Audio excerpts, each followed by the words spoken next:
আসসালামু আলাইকুম। এইচএসসি 2025-26 ব্যাচের কমার্সের শিক্ষার্থীরা, আশা করছি তোমরা অনেক অনেক অনেক অনেক ভালো আছো। তোমাদের সাথে বরাবরের ন্যায় আবারও হাজির হয়ে গেলাম আমি, তোমাদের বাপ্পি ভাইয়া, ঢাকা বিশ্ববিদ্যালয় থেকে। আজকে তোমাদের হিসাব বিজ্ঞান, যারা হচ্ছে কমার্সের শিক্ষার্থী, তাদের জন্য কিন্তু আজকে আমাদের দুর্দান্ত একটি ক্লাস হতে যাচ্ছে হিসাব বিজ্ঞান নিয়ে। বিশেষ করে হিসাব বিজ্ঞানের দৃশ্যমান ও অদৃশ্যমান মজুদ পদের সম্পদের হিসাব রক্ষণ টপিকটা নিয়ে। তোমরা জানো যে অবচয় টপিক নামে তোমরা জানো এই টপিকটাতে। তো এই টপিকের উপর আজকে অনেকগুলো গুরুত্বপূর্ণ প্রশ্ন সলভ করবো, যেগুলো তোমাদের বোর্ড পরীক্ষাতে আসতে পারে। সেই প্রশ্নগুলো সলভ করবো। তোমরা যারা এই লাইভ ভিডিওতে জয়েন করবো, অবশ্যই অবশ্যই ফ্রেন্ডকে মেনশন করে দাও আর এই লাইভ ক্লাসটা শেয়ার করে দাও। কারণ আমাদের ক্লাসগুলো যখন হয় পেজ থেকে, অনেকে শেয়ার করে না থাকলে দেখা যায় যে পরবর্তীতে ক্লাসগুলো আর ওদের কাছে পৌঁছায় না। তো ক্লাসগুলো সবাই শেয়ার করে দাও, সবাই জয়েন করে ফেলো দ্রুত সময়ের মধ্যে। আমি কিন্তু দ্রুত সময়ের মধ্যে ক্লাসটা শুরু করে দিব। তো আমি দেখতে চাই তোমরা যারা এখন ক্লাসে জয়েন করেছো, কি কোথা থেকে জয়েন করেছো, সবার কমেন্টগুলো একটু দেখতে চাই। আমি সবার নামগুলো একটু পড়বো, সবাই একটু কমেন্ট করে দেখি কে কোথা থেকে জয়েন করেছো, এবং আমার সাউন্ডটা তোমরা ঠিকভাবে শুনতে পাচ্ছ কিনা সেটাও একটু জানাই দাও ভাইয়াকে। তাহলে ভাইয়া বুঝতে সুবিধা হবে যে হ্যাঁ, আমার স্টুডেন্ট ক্লাসগুলো বুঝতে পারছে, ক্লাসগুলো দেখতে পাচ্ছে, এবং আমরা ক্লাসগুলো খুব সুন্দরভাবে তোমাদের জন্য নিয়ে শেষ করতে পারবো। তো আমি দেখে নিতে চাই আসলে কে বা কারা যুক্ত হয়েছে। সবাই একটু কমেন্ট করো, লাইভটা শেয়ার করে দাও। সবাই সবাই একটু ক্লাসটা শেয়ার করে দাও। সবাই ক্লাসে শেয়ার করে দাও, দেখি কে কে শেয়ার করতেছে। ওকে, অনেকে যুক্ত হয়ে যাচ্ছে। সবাই একটু কমেন্ট করো তো আমার সাউন্ড ঠিকভাবে শুনতে পাচ্ছ কিনা। একটু জানাও ভাইয়াকে, একটু জানাও যে আসলে তোমরা সাউন্ডটা ঠিকভাবে শুনতে পাচ্ছ কিনা। দেখি একটু কারা কারা যুক্ত হয়েছে, একটু দেখি। ওকে, সবাই একটু কমেন্ট করো তো দেখি, ক্লাসের মধ্যে সবাই একটু কমেন্ট করো। আমরা সবাইকে নিয়ে আসছি, ক্লাসটা উপভোগ করব, দুর্দান্ত একটি ক্লাস হবে ইনশাল্লাহ। ওকে ওকে, দেখি তো সবাই কে কে জয়েন করেছে, একটু জানাও তো।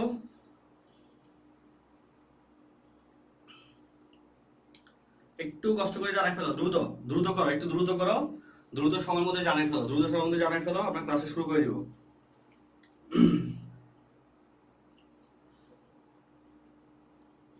দ্রুত সময়ের মধ্যে একটু জানাও। ওকে, দেখতে যাচ্ছি যে আসলে কে কে যুক্ত হয়েছে, দেখি। ওকে ওকে,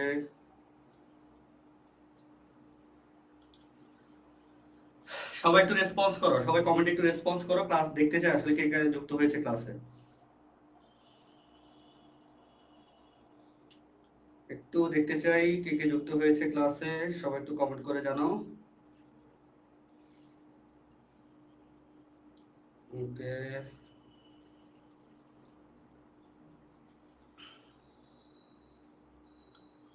আচ্ছা আচ্ছা, আমরা ক্লাসে শুরু করে দিব, কিছুক্ষণের মধ্যে ক্লাসে শুরু করে দিব, কয়েক সেকেন্ডের মধ্যে। এর মধ্যে আমি একটু ক্লাসে শেয়ার করে দিচ্ছি তোমাদের পাশাপাশি, এবং ক্লাসটা আমরা খুব দ্রুত সময়ের মধ্যেই শুরু করে দিচ্ছি। ওকে ওকে ওকে, আজকে ক্লাসটা হচ্ছে এইচএসসি 2025 এবং 26 ব্যাচের শিক্ষার্থীদের জন্য। আমরা দেখতে পাচ্ছি অনেকে অলরেডি অ্যাড হয়ে গেছে, দেখি বাকিরা একটু অ্যাড হোক, একটু সময় নিচ্ছি তোমাদের কাছ থেকে।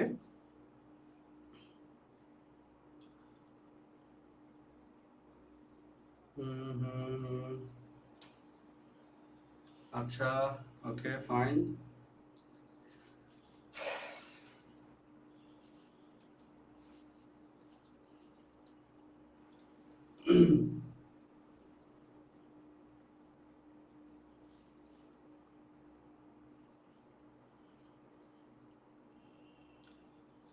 আচ্ছা ঠিক আছে, আমরা তাহলে ক্লাসটা শুরু করে দিই। আজকে ক্লাসের টপিক এর আগেও বলেছি, এইচএসসি 2025-26 ব্যাচের শিক্ষার্থীদের জন্য আজকে আমাদের হিসাব বিজ্ঞানের একটি দুর্দান্ত ফ্রি ক্লাস হতে যাচ্ছে। 25-26 ব্যাচে আজকে আমরা যে টপিকটা পড়বো সেটির নাম হচ্ছে দৃশ্যমান ও অদৃশ্যমান সম্পদের হিসাব রক্ষণ, যেটাকে তোমরা অবচয় নামে জানো। তা আমি একটু প্রশ্নতে চলে যাচ্ছি, আমি একটু প্রশ্নতে চলে যাই। ওকে, প্রথম যে প্রশ্নটা আমাদের এখানে আছে সেই প্রশ্নটা হচ্ছে অবচয় নির্ধারণের কোন পদ্ধতিতে ভগ্নাবশেষ মূল্য বিয়োগ করতে হয় না। অবচয়, ওয়ালাইকুম আসসালাম, আমাদের সাথে হচ্ছে আহমেদ তাজদিদ অ্যাড হয়েছে। ওয়ালাইকুম আসসালাম ভাইয়া, লাস্টে একটু শেয়ার করে দাও এবং তোমরা অ্যানসার করতে থাকো, আমি দেখতে চাই। প্রথম প্রশ্নটা ছিল অবচয় নির্ধারণের কোন পদ্ধতিতে ভগ্নাবশেষ মূল্য বিয়োগ করতে হয় না।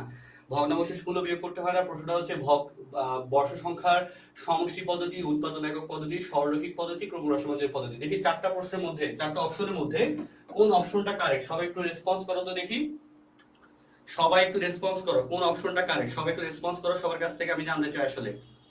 সবাই একটু রেসপন্স করো, আমাকে শুনতে পাচ্ছ কিনা। ওকে, আচ্ছা অলরেডি অ্যান্সার পাচ্ছি আহমেদ তাজদিদ থেকে। ঘ ঘ অ্যান্সার পেয়েছি, আমি দেখি অ্যান্সারটা আসলে সঠিক কিনা। বলেছে যে ক্রমরা সমাজের পদ্ধতি। ওকে, আমাদের সাথে হচ্ছে নুসরাত জাহান অ্যাড হয়েছে। নুসরাত জাহানও বলছে যে ঘ হবে আনসার। দেখি সবাই একটু রেসপন্স করো, দেখি সবাই রেসপন্স করো, সবার রেসপন্স একটু দেখতে চাই।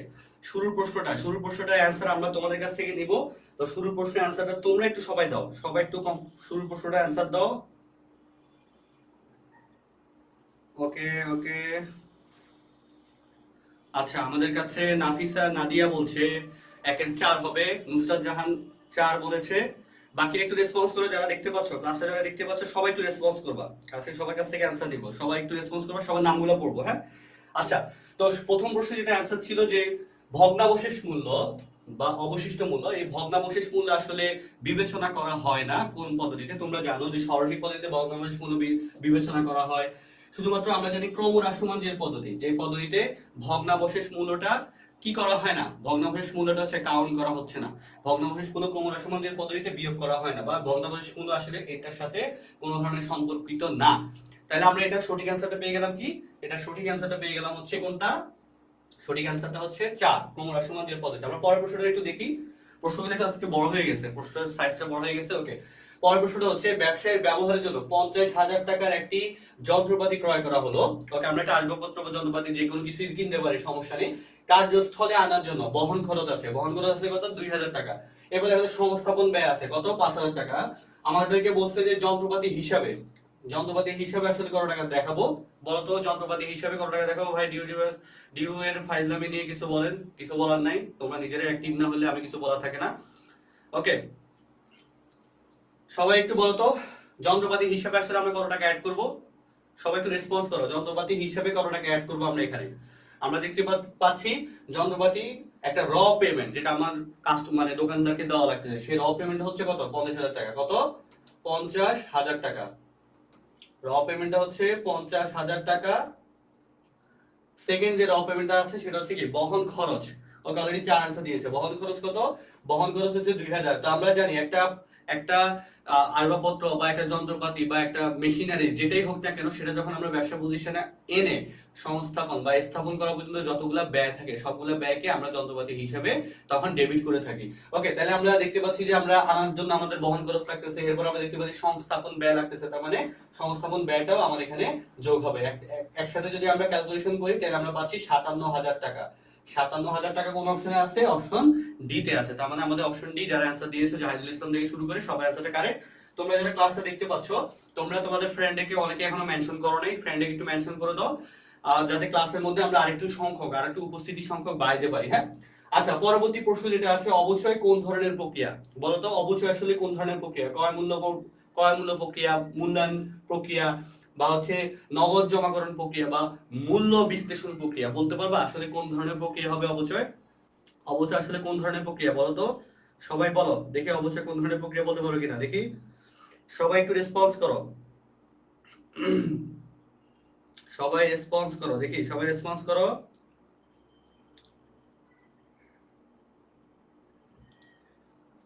ওকে, 3-এর ক দিয়েছে নুসরাত জাহান, 3-এর ক দিয়েছে আহমেদ তাজদিদ। বাকিরা একটু রেসপন্স করবো অবশ্যই।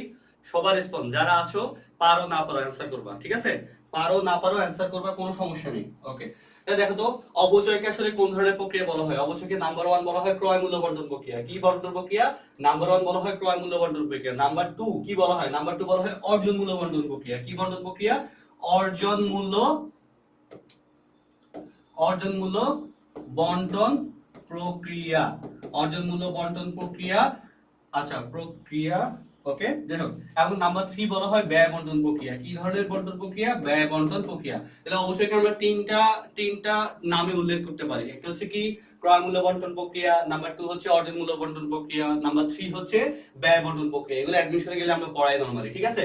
তার মানে এই অবচয়ের সাথে যদি প্রশ্নতে আসে যে অবচয় একটি অর্জন মূল্য বন্টন প্রক্রিয়া, এটা কারেক্ট आंसर হবে। ব্যয় বন্টন প্রক্রিয়া, এটা কারেক্ট आंसर হবে। ক্রয় মূল্য বন্টন প্রক্রিয়া, এটা কারেক্ট आंसर হিসেবে আমরা পাচ্ছি। পরবর্তী প্রশ্নটা একটু দেখো, কখন স্থায়ী সম্পত্তি বাজার মূল্যে বিবেচনা করা যুক্তিযুক্ত? কখন স্থায়ী সম্পত্তি বাজার মূল্যে বিবেচনা করা যুক্তিযুক্ত বলো তো? স্থায়ী সম্পত্তিকে কখন বাজার মূল্যে বিবেচনা করা যুক্তিযুক্ত হবে বলতে পারবা? অপশনে কি আছে? অপশনে বলা আছে ক্রয়ের সমমূল্যের হলে যখন বাজার মূল্য বেশি থাকে, ব্যবসার অবসানের সময়, অবচয় ধার্যের সময়। বলো তো, বলো দেখি তো পারো কিনা। সবাই একটু রেসপন্স করবা, সবাই রেসপন্স করবা। নাফিসা নাদিয়া বলছে আগের প্রশ্নের অ্যান্সার হয়তো ক দিয়েছে, দেখি এই প্রশ্নের অ্যান্সারটা তোমরা কি দাও। এই প্রশ্নটার একটু অ্যান্সার দিবা, এই প্রশ্নটার একটু অ্যান্সার দিবা, সবাই এই প্রশ্নের অ্যান্সার দিবা, কোন প্রশ্ন স্কিপ করবা না, অবশ্যই সব প্রশ্নের অ্যান্সার দিতে হবে। আচ্ছা, নুসরাত জাহান বলছে 4-এর খ হবে যখন বাজার মূল্য বেশি থাকে। তারপরে আমাদেরকে হচ্ছে আহমেদ তাজদিদ বলছে 4-এর ডি হবে অবচয় ধার্যের সময়। এরপর আমাদেরকে জাহিদুল ইসলাম বলছে এ হবে, জাহিদুল ইসলাম বলছে এ হবে ক্রয়ের সমমূল্যের হলে। ওকে, বাকিরা বলো। আচ্ছা, বি অ্যানসার পাচ্ছি, সি অ্যানসার পেয়েছি, এ অ্যানসার, বি অ্যানসার পেয়েছি, এ অ্যানসার পেয়েছি, ডি অ্যানসার পেয়েছি। কিন্তু দুঃখজনক বিষয় হচ্ছে, দুঃখজনক বিষয় হচ্ছে অ্যানসার যেটা সেটি আসলে এখানে তোমরা উল্লেখ করো নাই। অ্যানসার আসলে সঠিক যেটা সেই অ্যানসারটা কিন্তু তোমরা এখানে সবাই স্কিপ করে গেছিলা, যে কখন সম্পত্তির বাজার মূল্যে বিবেচনা করা যুক্তিযুক্ত। বাজার মূল্যে বিবেচনা করা হয় কখন, যখন হচ্ছে ব্যবসায়ের অবসায়ন সময়, ব্যবসায়ের অবসায়নের সময়। সি অ্যানসারটা হচ্ছে কারেক্ট, কিন্তু তোমরা সবাই ভুল করছো। দেখো তো, বাজার মূল্য এবং এই দেখো বাজার মূল্য যখন বেশি থাকে এরকম না, বিষয়টা হচ্ছে তোমরা যে পড়ছিলা কি, তোমরা পড়ছিলা হচ্ছে যখন বাজার মূল্য এবং ক্রয় মূল্যের মধ্যে যেটি কম সেটি হচ্ছে আমরা সবসময় উল্লেখ করি, কখন কোন নীতি অনুযায়ী, সেটা হচ্ছে রক্ষণশীল নীতি অনুযায়ী। কিন্তু আমাদের এখানে তো রক্ষণশীলের কিছু চাওয়া হয় না, রক্ষণশীলের যদি কিছু চাওয়া হতো তাহলে অবশ্যই আমরা বাজার মূল্যের সাথে আমরা কথাবার্তা বলতাম। কিন্তু আমাদেরকে বলছে স্থায়ী সম্পত্তি বাজার মূল্যে বিবেচনা করা যুক্তিযুক্ত কখন, যখন হচ্ছে ব্যবসার অবসান, অর্থাৎ ব্যবসা প্রতিষ্ঠান আমরা বন্ধ করে দিচ্ছি। অবসান মানে কি, বিলুপ্ত ঘটানো। তা আমরা যদি ব্যবসা প্রতিষ্ঠান অবসান করে দিই তখন কিন্তু আমরা কি করবো, স্থায়ী সম্পত্তিকে বাজার মূল্যে দেখানোটা যুক্তিযুক্ত হবে। আর নরমালি সম্পত্তি আমরা বেশি মূল্যে দেখাবো না, কি মূল্যে দেখাবো না, কম মূল্যে দেখাবো। বেশি মূল্যে না দেখি কম মূল্যে দেখাবো। কেন? কারণ আমরা জানি রক্ষণশীলতা নামে একটা কথা আছে। রক্ষণশীলতা দ্বারা কি বোঝাচ্ছে, রক্ষণশীলতা বোঝাচ্ছে যে আমরা সবসময় সেফ প্লে করব, সেফ জোনে থাকবো। সেফ জোনে থাকতে গেলে আমাকে কি করতে হবে, আমার যেটা আছে সেটাকে কম দামে দেখাইতে হবে, আমাদের সম্পত্তিগুলো আছে সেগুলোকে আমরা কম দামে দেখাবো, যাতে আমরা ভবিষ্যতে এই সম্পত্তি বিক্রি করতে চাইলেও তাহলে আমরা এখান থেকে যাতে লস হওয়ার সম্ভাবনা বা রিকভারি করার সম্ভাবনা আমার থাকে। ঠিক আছে, তার মানে এটার অ্যান্সারটা হচ্ছে কত, সি। সবাই এই প্রশ্নটা অ্যান্সার ভুল করেছো, কিন্তু ভুল করতে করতে আমরা শিখবো, সমস্যা নেই। পরবর্তী প্রশ্নটা একটু দেখি, অবচয়ের বাহ্যিক কারণ কোনটি বলতো? কালের আবর্তন, সময়ের অতিবাহন, তারপর হচ্ছে ব্যবহারিক ক্ষয়ক্ষতি, তারপর হচ্ছে বাজার দরের স্থায়ী পতন। বাজার দরের স্থায়ী পতন, চারটা অপশন আছে, চারটা অপশনের মধ্যে কোন অ্যান্সার, কোন অপশনটা কারেক্ট হবে সবাই একটু বলো তো। এই চারটা অপশনের মধ্যে কোন অপশনটা কারেক্ট হবে বলো। 5 নম্বর প্রশ্নটা অ্যান্সার দাও, 5 নম্বর প্রশ্নের অ্যান্সার দাও, 5 নম্বর প্রশ্নের অ্যান্সার দাও সবাই, সবাই 5 নম্বর প্রশ্নের অ্যান্সার দাও। আমি খুবই দুঃখ পাচ্ছি তোমরা এখনো কেউ ফ্রেন্ডকে মেনশন করো নাই। তোমরা ফ্রেন্ডকে একটু মেনশন করে দাও। নুসরাত জাহান ফ্রেন্ডকে মেনশন করে দাও, জাহিদুল ইসলাম তোমার ফ্রেন্ডকে মেনশন করে দাও। যারা কমার্সের শিক্ষার্থী আছে তাদেরকে অবশ্যই মেনশন করে দিবা। আর একটা হোয়াটসঅ্যাপ গ্রুপে লিংক দেওয়া আছে তোমাদের কমেন্ট বক্সে, ওই কমেন্ট বক্স থেকে অবশ্যই অবশ্যই হোয়াটসঅ্যাপ গ্রুপে অ্যাড হয়ে থাকবা। আজকে ক্লাসে যারা শেয়ার দিবে তাদেরকে আমরা ওই গ্রুপের মধ্যে পিডিএফ দিয়ে দিব, ঠিক আছে? তো সবাই হোয়াটসঅ্যাপ গ্রুপে জয়েন হয়ে যাও। আচ্ছা, 5 সি পেয়েছি, 5 সি বলতেছে নুসরাত জাহান, 5 সি বলতেছে। বাকিরা একটু রেসপন্স করো, বাকিরা একটু রেসপন্স করো দেখি, বাকিরা একটু রেসপন্স করো।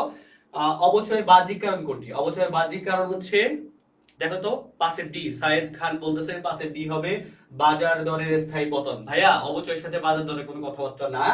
অবচয় এটা ব্যবহারজনিত ক্ষতি, এটা হচ্ছে একটা ইন্টারনাল জিনিস, মানে এটা অভ্যন্তরীণ কারণ। অবচয় হচ্ছে ব্যবহারজনিত ক্ষতি, কিন্তু আমার আলটিমেটলি বাহ্যিক কারণ হিসেবে আমরা উল্লেখ করব কি, সময়ের অতিবাহন। আমরা জানি অবচয় হয় কখন, যখন হচ্ছে মানে সময়ের সাথে সাথে আমার সম্পত্তির যে মূল্য হ্রাস পাচ্ছে, সেটাই সেই যে মূল্য ব্যবহারজনিত কারণে হ্রাস পাচ্ছে সেই মূল্যকে আমরা অবচয় হিসেবে এখানে কাউন্ট করতেছি। তার মানে অবচয়ে ব্যবহারজনিত ক্ষতি, তাহলে সেটা কি হচ্ছে, সেটা কেন হচ্ছে, বাহ্যিক কারণটা হচ্ছে কি, সময়ের অতিবাহনের কারণে, সময়ে পরিবর্তনের কারণে। আমরা একটা ব্যবসা, একটা আসবাবপত্র বা একটা যন্ত্রপাতি, আমি ধরলাম আমার মনিটরটা আছে যেটাতে আমি এখন ক্লাস দিচ্ছি, এই মনিটরটা যখন আমি কিনি একটা ওয়ারেন্টি দেয় 1 বছরের, ধরলাম যে 1 বছর পরে কোনো কারণে নষ্ট হয়ে গেল, তখন কি আমার এটা ব্যবহারজনিত কারণে নষ্ট হচ্ছে, বা ব্যবহারজনিত কারণে আমি যদি এখন সেল করতে চাই তাহলে কি কম দামে, আমি যে টাকা দিয়ে কিনছি সেই টাকার কম দামে আমাকে সেল করতে হবে। তার মানে এটা হচ্ছে সময়ের অতিবাহনের কারণটা হচ্ছে এখানে মূলত মেইন। আচ্ছা, 6 নম্বর প্রশ্ন একটু দেখি। 6 নম্বর প্রশ্নতে বলা আছে 54,000 টাকার একটি মেশিনের আয়ুষ্কাল 10 বছর। আয়ুষ্কাল কত? 10 বছর। এবার বলছে ভগ্নাবশেষ মূল্য, ভগ্নাবশেষ মূল্য কত? 4,000 টাকা। দ্বৈত রাশমান, যেটাকে আমরা ক্রমরাশমানের পদ্ধতি বলি, দ্বৈত রাশমানের পদ্ধতিতে বার্ষিক অবচয়ের হার কত? অবচয়ের হার বের করতে বলছে। অবচয়ের হার যদি বের করতে বলে, অবচয়ের হার যদি বের করতে বলে, আমরা জানি সরলরৈখিক পদ্ধতিতে অবচয়ের হার বের করার নিয়ম কি, 100 ডিভাইডেড বাই আয়ুষ্কাল। 100 ডিভাইডেড বাই আয়ুষ্কাল। আয়ুষ্কাল যদি এখানে 10 বছর হতো তাহলে 100কে 10 দিয়ে ভাগ করতাম, কিন্তু এটা কি সরলরৈখিক পদ্ধতিতে চাইছে? না, এটা চাইছে কি দ্বৈত ক্রমহ্রাসমান। আমরা জানি দ্বৈত ক্রমহ্রাসমান দ্বারা কি বোঝাচ্ছে? দ্বিগুণ ক্রমহ্রাসমান। দ্বৈত ক্রমহ্রাসমানের আরেকটা অপর নাম কি? দ্বিগুণ ক্রমহ্রাসমান। অর্থাৎ আমরা 100কে 2 দিয়ে গুণ করব, তার মানে 200 ডিভাইডেড বাই আয়ুষ্কাল। তাহলে 200 ডিভাইডেড বাই যদি 10 হয়, আয়ুষ্কাল কত বছর? 10 বছর। 200কে যদি 10 দিয়ে ভাগ করি তাহলে কত আসবে? 20% আসবে, স্বাভাবিক। তাহলে আমরা এটার অ্যানসার পাচ্ছি কত? এই 6 নম্বর প্রশ্নের অ্যানসার পাচ্ছি আমরা 20%, যেটা হচ্ছে অ্যানসার খ।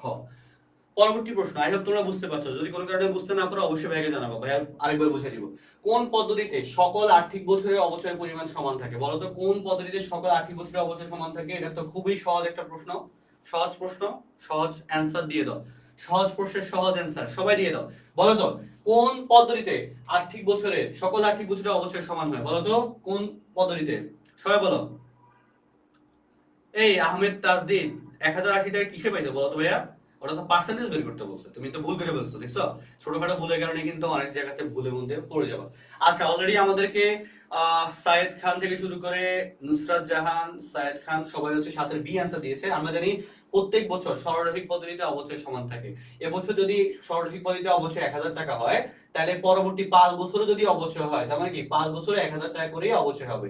5 বছরও 1000 টাকা করেই অবচয় হবে। কিন্তু ক্রমহ্রাসমানদের পদ্ধতিতে প্রত্যেক বছরের অবচয়ের পরিমাণ চেঞ্জ আসে। প্রত্যেক বছরের অবচয়ের পরিমাণ চেঞ্জ আসে। ঠিক আছে, তাহলে আমরা পরবর্তী প্রশ্নতে চলে যাচ্ছি। এই প্রশ্নটার অ্যানসার আমরা কি পেলাম?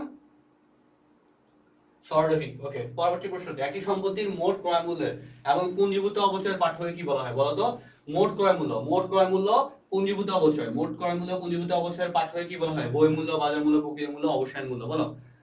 8 নম্বর প্রশ্নের অ্যানসার দাও সবাই। 8 নম্বর প্রশ্নের অ্যানসার দাও সবাই, দ্রুত 8 নম্বর প্রশ্নের অ্যানসার দাও। 8 নম্বর প্রশ্নের অ্যানসার কি হবে বলো? একটি সম্পত্তির মোট ক্রয় মূল্য এবং পুঞ্জীভূত অবচয়ের পার্থক্য কি বলা হয়? মোট ক্রয় মূল্য এবং পুঞ্জীভূত অবচয়ের পার্থক্য কি বলা হয়? মোট ক্রয় মূল্য, পুঞ্জীভূত অবচয়ের পার্থক্য কি বলা হয়? অপশনে আছে বই মূল্য, বাজার মূল্য, প্রকৃত মূল্য, অবসান মূল্য। আচ্ছা, নুসরাত জাহান বলছে 8 এর সি হবে, আমরা অ্যানসার পেয়ে গেছি। আরো কিছু অ্যানসার দিচ্ছে। সায়েদ খান বলছে 8 এর এ হবে। আহমেদ তাজদিদ বলছে 8 এর ক হবে। বাকিরা সবাই কি এই অ্যানসারে দিবা? ওকে, Nusrat Jahan, I am so sorry, তোমার অ্যানসারে একটু ভুল হয়েছে। আমরা জানি ক্রয় মূল্য এবং পুঞ্জীভূত অবচয়, ক্রয় মূল্য থেকে কি, ক্রয় মূল্য থেকে যদি আমরা পুঞ্জীভূত অবচয় বাদ দেই, কি অবচয়? পুঞ্জীভূত অবচয় বাদ দেই, তাহলে আমরা যে ভ্যালুটা পাই সেটাকে বলা হয় বই মূল্য। কি মূল্য বলা হয়? বই মূল্য। খাতার মধ্যে লিখে রাখবা স্টার মার্ক দিয়ে। বই মূল্য কিন্তু তোমার অ্যাডমিশনের জন্য লাগবে, একাডেমিকের বোর্ড পরীক্ষার জন্য লাগবে, অ্যাডমিশনের জন্য লাগবে। তার মানে এটা কারেক্ট অ্যানসারটা কি? বই মূল্য। ঠিক আছে, সম্পত্তির ক্রয় মূল্য, পুঞ্জীভূত অবচয়ের পার্থক্যকে বলা হয় বই মূল্য। এরপরে পরবর্তী প্রশ্নটাতে চলে যায়, স্থায়ী সম্পদের ব্যয়কে তার আয়ুষ্কালের মধ্যে বন্টন করে দেওয়ার প্রক্রিয়াকে কি বলা হয়? বলো তো স্থায়ী সম্পদের ব্যয়কে আয়ুষ্কালের মধ্যে বন্টন করে দেওয়ার প্রক্রিয়া কি বলে? অবলোপন, অবচয়, ভগ্নাবশেষ মূল্য, প্রক্রিয়াকালীন ব্যয়। প্রক্রিয়াকালীন ব্যয়। বলো এই প্রশ্নটা অ্যানসার দাও সবাই। স্থায়ী সম্পদের ব্যয়কে তার আয়ুষ্কালের মধ্যে বন্টন করে দেওয়ার প্রক্রিয়াকে কি বলা হয়? 9 নম্বর প্রশ্নের অ্যানসার দাও দেখি। 9 নম্বর প্রশ্নের অ্যানসার দাও দ্রুত সবাই, দ্রুত 9 নম্বর প্রশ্নের অ্যানসার দাও। দ্রুত 9 নম্বর প্রশ্নের অ্যানসার দাও। যারা এখনো ক্লাসটা শেয়ার করে দাও নাই, ক্লাসটা শেয়ার করে দাও যাতে সবাই ক্লাসটা তোমাদের সাথে দেখতে পারে। আজকে ক্লাসে বুঝলাম না আজকে ভ্যালেন্টাইন ডে পালন করতেছে নাকি সবাই? ভ্যালেন্টাইন ডে না হলে আজকে বলাবেন কোথায়? সবাই কোথায় চলে গেছে? ঘুমাইতে গেছে নাকি? নুসরাত জাহান বলছে 9 এর খ হবে, আহমেদ তাজদিদ বলছে 9 এর খ হবে, সায়েদ খান বলতেছে 9 এর বি হবে। আচ্ছা, তা আমরা জানি কি একটা জিনিস মাথার মধ্যে গেঁথে রাখবা, স্থায়ী সম্পত্তির ক্ষেত্রে যেটা হয় সেটাকে বলা হয়, স্থায়ী সম্পদের ক্ষেত্রে যেটা হয় সেটাকে বলা হয় অবচয়। স্থায়ী সম্পদের ক্ষেত্রে যেটা হয় সেটাকে বলা হয় অবচয়। স্থায়ী এবং এক্ষেত্রে কিন্তু স্পর্শনীয় হইতে হবে, স্পর্শনীয়। অস্পর্শনীয়, অস্পর্শনীয় সম্পত্তি যেটা হয় সেটাকে বলা হয় অবলোপন। অবলোপন। স্পর্শনীয় যেটা ধরা যায়, ছোঁয়া যায়, সেটার উপর যেটা হয় সেটাকে বলা হয় অবচয়। যেটা ধরা যায় না, ছোঁয়া যায় না, সেটার উপর যেটা হয় সেটাকে বলা হয় অবলোপন। ঠিক আছে, এরপরে দেখো প্রাকৃতিক সম্পদ। প্রাকৃতিক সম্পদে যেটা হয় সেটাকে বলা হয় অবক্ষয়। সরি, প্রাকৃতিক সম্পদের বলা হয় নিঃশেষকরণ। আমি একটু ভুল বলে ফেলছি, নিঃশেষ। প্রাকৃতিক সম্পদের বলা হয় নিঃশেষকরণ। তুমি দেখো তো, প্রাকৃতিক সম্পদ ধরলাম যে কোনো খনিজ পদার্থ যদি খনি থেকে উত্তোলন করো তাহলে কি হচ্ছে, নিঃশেষ করা হচ্ছে, নিঃশেষ শূন্যকরণ, শূন্যীকরণ বা নিঃশেষকরণ বলা যায়। কি বলা যায়? শূন্যীকরণ, শূন্যীকরণ। আর ভূমির ক্ষেত্রে অর্থাৎ জমির ক্ষেত্রে, ভূমির ক্ষেত্রে কি হয়? ভূমির ক্ষেত্রে কি হয়? ভূমির ক্ষেত্রে হয় অবক্ষয়। ঠিক আছে? ভূমির হয় কি? ভূমির অবক্ষয় হয়। প্রাকৃতিক সম্পদের হয় কি? নিঃশেষকরণ, শূন্যীকরণ। অস্পর্শনীয় সম্পত্তির হয় অবলোপন। স্থায়ী সম্পত্তি যেটা স্পর্শনীয় সেটা হয় কি? অবচয়। তার মানে এই প্রশ্নের অ্যানসারটা কি হচ্ছে?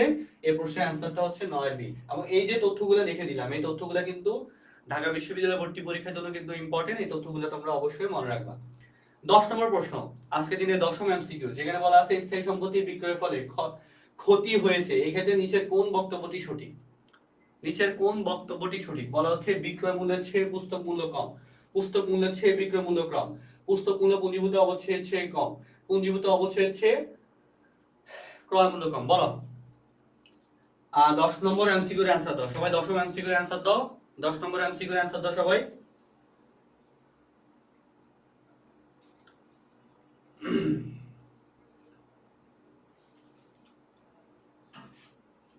আচ্ছা, সাইদ খান বলছে 10-এর বি হবে।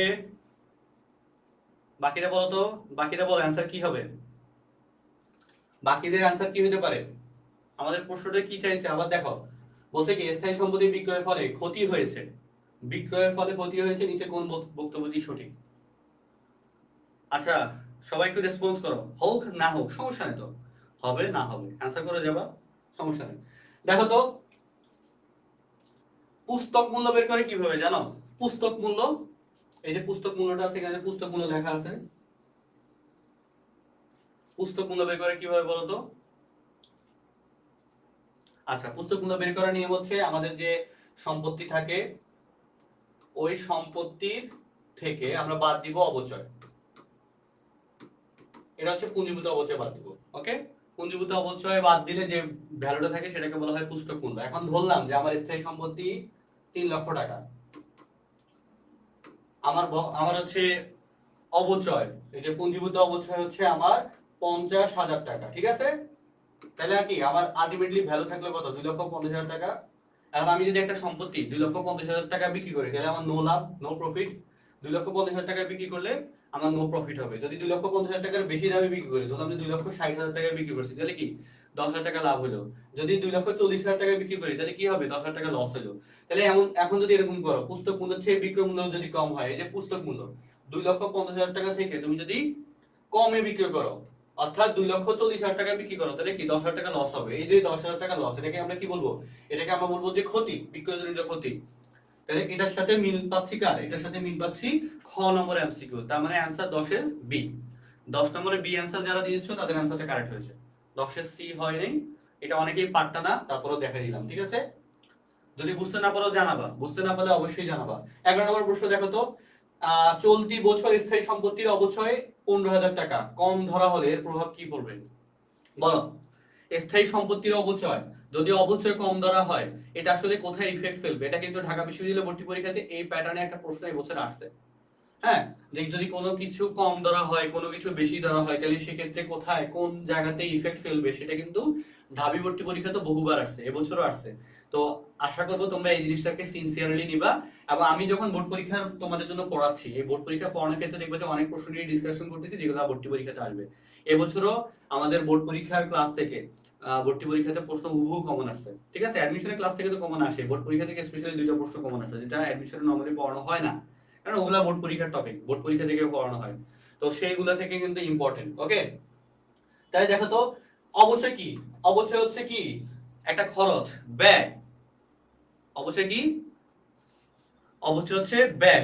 তো এখন যদি এমন হয় যে তুমি তোমার যে নিট আয় বিবরণী আছে, মনে আছে আয় বিবরণী, এই আয় বিবরণীতে অবচয় কি হয়? অবচয় হচ্ছে বাদ যায়।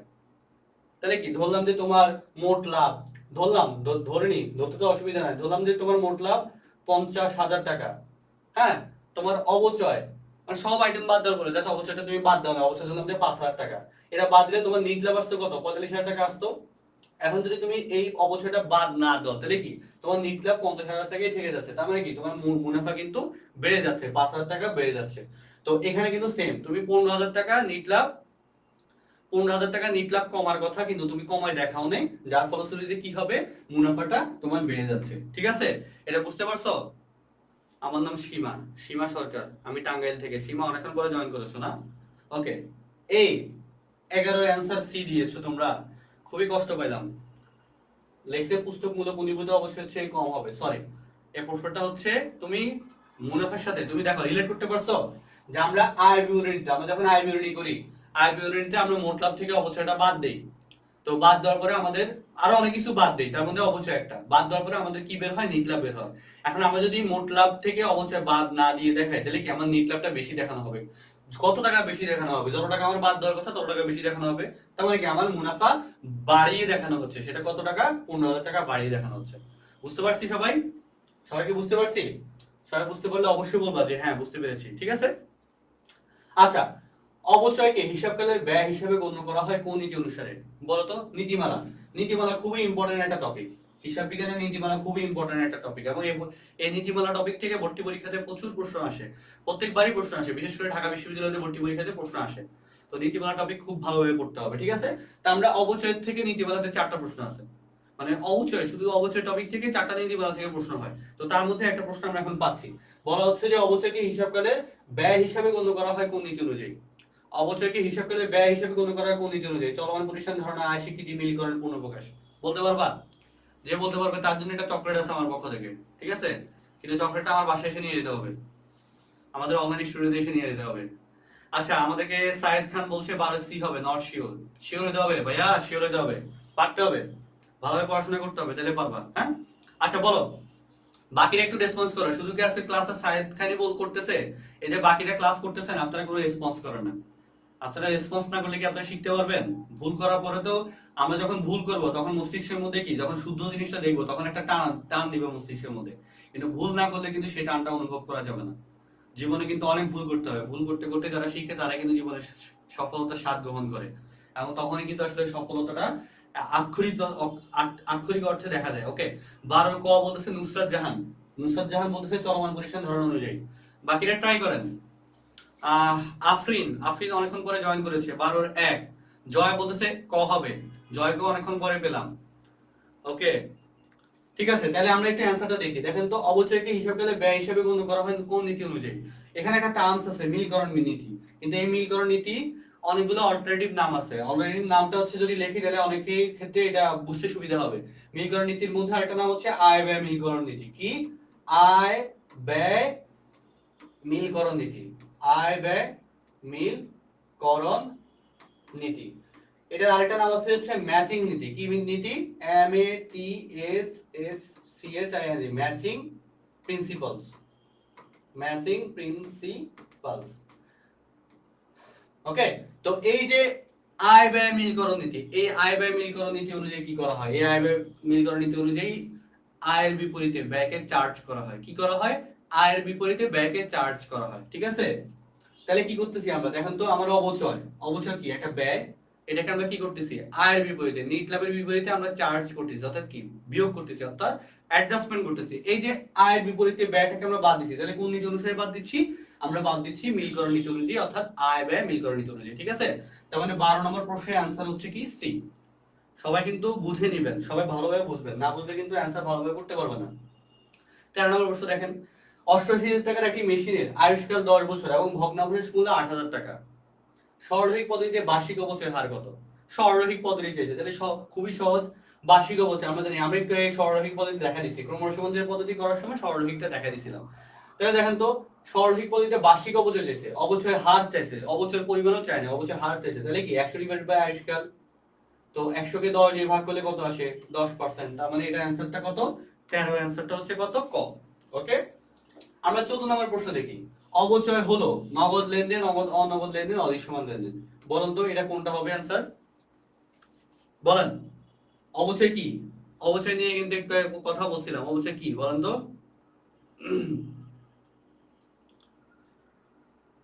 যারা ক্লাসটা এখনো শেয়ার দেন নাই আপনারা শেয়ার দিয়ে দেন, আর বন্ধু বান্ধবদেরকে একটু মেনশন করে দেন নিজেরা নিজেরা শুধু ক্লাস করলে হবে? বন্ধু বান্ধবদেরকে তো বলতে হবে যে আয় কান ধরে নিয়ে আসবেন, এই ক্লাস কর। ঠিক আছে? ওকে, জাওয়াত বলতেছে 14C হবে। 14C। সাইদ বলতেছে 14C হবে। আচ্ছা, এই প্রশ্নটা আসলে সহজ। অবচয়, অবচয় একটি অনগদ লেনদেন। মানে কি? এটা অনগদ লেনদেন, এটা কিন্তু নগদ টাকা খরচ হচ্ছে না। অদৃশ্যমান লেনদেন, এটা কিন্তু দেখা যাচ্ছে না। ঠিক আছে? কিন্তু এটা নগদ লেনদেন না। নগদ লেনদেন হলে কি আপনি নগদ ক্যাশ দিতে হইতো, কিন্তু ক্যাশ দেওয়া লাগতেছে না। তার মানে এটা কারেক্ট অ্যান্সারটা হচ্ছে 2 এবং 3। ঠিক আছে? ওকে, অয়ন কর্মকার নতুন করে জয়েন করেছে। আহ আলতাফ, আলতাফ নতুন করে জয়েন করেছে। আলতাফ 4 দিয়েছে। আলতাফ দুঃখিত, তোমার অ্যান্সারটা একটু ভুল হয়েছে। আচ্ছা, যদি সরলরৈখিক পদ্ধতিতে 10% হারে অবচয় ধার্য করা হয় তাহলে অবচয়ের পরিমাণ কত টাকা হবে? বলতো সরলরৈখিক পদ্ধতিতে যদি সরলরৈখিক, জুই জুই জয়েন করেছে আমাদের সাথে। ওকে জুই, তোমরা একটু শেয়ার করে দাও। নিশি জয়েন করেছে, নিশি ফ্রেন্ডকে একটু মেনশন করে দাও। নুসরাত একটু ফ্রেন্ডকে মেনশন করে দিও। আচ্ছা, সকল যদি সরলরৈখিক পদ্ধতিতে 10% অবচয় ধার্য করা হয় তাহলে অবচয়ের পরিমাণ কত টাকা হবে? সরলরৈখিক পদ্ধতি, এটা প্রশ্নটা মনে হয় ফুল প্রশ্ন আসে নাই, সম্পূর্ণ প্রশ্নটা আসে নাই। ওকে, আমরা সম্পূর্ণ প্রশ্নটা একটু লিখি, দাও এক সেকেন্ড। আমাদের 15 নম্বর প্রশ্ন, 15 নম্বর প্রশ্নটার আচ্ছা উদ্দীপকটা আমি একটু লিখে দিচ্ছি। উদ্দীপকের কি পয়েন্টগুলো একটু লিখে দিচ্ছি। আমাদের মেশিনারিজ ক্রয়, বলছিল একটি মেশিন ক্রয়, মেশিনের মূল্য কত? মেশিনের মূল্য হচ্ছে 3 লক্ষ টাকা। মেশিনের মূল্য হচ্ছে 3 লক্ষ টাকা। তারপর হচ্ছে সংস্থাপন ব্যয়, সংস্থাপন ব্যয়, সংস্থাপন সংস্থাপন ব্যয় হচ্ছে কত? সংস্থাপন ব্যয় হচ্ছে 20,000 টাকা। সংস্থাপন ব্যয় 20,000 টাকা।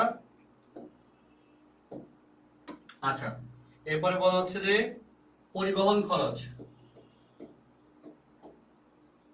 পরিবহন খরচ, পরিবহন খরচ কত? 30,000 টাকা।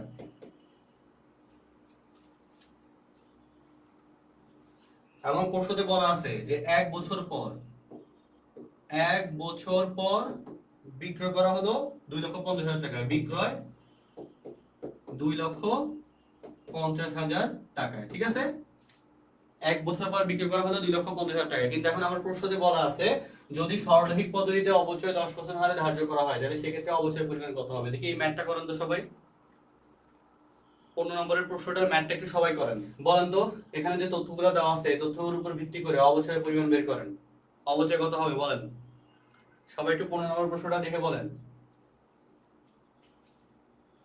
15 বি হবে, বি পাচ্ছি 35,000 টাকা। দেখি বাকির একটু অ্যান্সার করেন তো, বাকির একটু রেসপন্স করেন তো দেখি।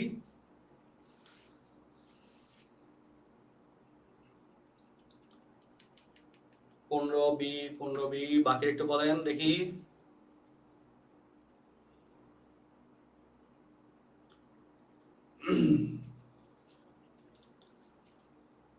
বাকির অ্যান্সার দিচ্ছেন না কেন? সবাই অ্যান্সার দেন।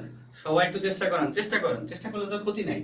আমরা একটু চেষ্টা করতে থাকি। এর মধ্যে দেখা আছে কি যে আমাদের মেশিন 3 লক্ষ টাকা, সংস্থাপন ব্যয় 20,000, পরিবহন খরচ 30,000। আমরা জানি আমাদের মেশিনের হিসাবে আমরা ডেবিট করব কত? মেশিনের হিসাবে ডেবিট করব 3,20,000 এবং 30,000। 3,50,000 টাকা হচ্ছে আমার মেশিন হিসেবে ডেবিট হবে। ঠিক আছে? মেশিনের টোটাল মূল্য কত? 3,50,000 টাকা।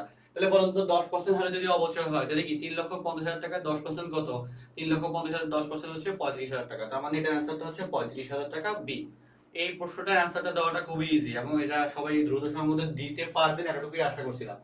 আচ্ছা, বলছে কি মেশিনটি যদি বিক্রয়ের ফলে ক্ষতির পরিমাণ কত টাকা হবে বলেন তো? এখন যদি মেশিনটি এই যে 1 বছর পর মেশিনটা বিক্রি করা হয়েছে, 1 বছর পর কত টাকা লাভে হয়েছে বা ক্ষতি হয়েছে বলেন? একটু আগে দেখাইছিলাম সেম প্রসিডিউর, একটু আগে দেখাইছিলাম সেম প্রসিডিউর। বলেন লাভ হবে না ক্ষতি হবে? এই প্রশ্নটা কিভাবে বের করছিলাম? এটা হচ্ছে 3 লক্ষ যোগ 20,000 যোগ 30,000, টোটাল হচ্ছে কত? টোটাল হচ্ছে 3,50,000। 3,50,000 টাকা 10% কত? এই যে 10% ইন্টু 10%, 10% হচ্ছে 35,000। তার মানে এই প্রশ্নটার অ্যান্সার হচ্ছে 35,000। ঠিক আছে? আচ্ছা, আচ্ছা, আমাদেরকে সাইদ বলছে লস হবে 65,000 টাকা। তাহলে বলেন তো 3 লক্ষ টাকা দিয়ে আমি 3,50,000 টাকার মেশিন, আমার হচ্ছে কি অবচয় হয়েছে কত? 35,000 টাকা। দেখেন মেশিনটা কত? 3,50,000। অবচয় কত? অবচয় হচ্ছে 35,000। যদি আমরা বাদ দিই তাহলে কত বের হচ্ছে? 5 4 1 3,15,000 টাকা, তাই না? 3,15,000 টাকা। যদি 3,15,000 টাকায় বিক্রয় করি তাহলে আমার প্রফিট হবে শূন্য, আমার মুনাফা হবে কত? শূন্য। যদি 3,16,000 টাকায় বিক্রি করি আমার মুনাফা হবে 1,000 টাকা। যদি 3,14,000 টাকায় বিক্রি করি আমার লস হবে 1,000। তার মানে 3,50,000 এর উপরে বিক্রি করলে লাভ, নিচে বিক্রি করলে লস। তাহলে আমরা বিক্রি করছি কত টাকায় দেখেন তো? বিক্রয় করছি আমরা কত টাকায়? বিক্রয় করছি 2,50,000 টাকায়। তাহলে 2,50,000 টাকা দিয়ে আমরা বিক্রি করছি, অবশ্যই আমরা লসে বিক্রি করছি। তাহলে বলুন তো এখানে যদি 2,50,000 টাকা বাদ দেই, 2,50,000 টাকা যদি বাদ দেই তাহলে কত টাকা থাকে? 5 6 65,000 টাকা থাকে। ঠিক আছে? তার মানে আমরা লস খেয়েছি কত? আমরা লস খেয়েছি 65,000 টাকা। সবাই কি বুঝতে পারছেন? 15 এর বি, 16 এর কত? 16 এর হচ্ছে 65,000 টাকা, অর্থাৎ 16 এর অ্যানসারটা হচ্ছে সি। না বুঝতে পারলে অবশ্যই কমেন্ট করবেন। ঠিক আছে? দরকার হলে আরেকবার বুঝাবো, সমস্যা নেই। কোন অবচয় পদ্ধতিতে সময়ের ভিত্তিতে অবচয় নিরূপণ করা হয় না? সময়ের ভিত্তিতে করা হয় না, বলেন তো কোনটা? উৎপাদন একক, বার্ষিক বৃদ্ধি, ক্রমহ্রাসমান, সরলরৈখিক, বলেন। 17 নম্বর প্রশ্নে অ্যান্সার দেন। কোন অবচয় পদ্ধতিতে সময়ের ভিত্তিতে অবচয় নির্ণয় করা হয় না, অবচয় নিরূপণ করা হয় না? কোন পদ্ধতিতে? উৎপাদন একক পদ্ধতি, বার্ষিক বৃদ্ধি, ক্রমহ্রাসমান, সরলরৈখিক পদ্ধতি। 17 নম্বর প্রশ্নের অ্যান্সারটা একটু সবাই দেন। সবাই সবাই একটু 17 নম্বর প্রশ্নের অ্যান্সার দেন। 17 নম্বর প্রশ্নের অ্যান্সার সবাই একটু দেন।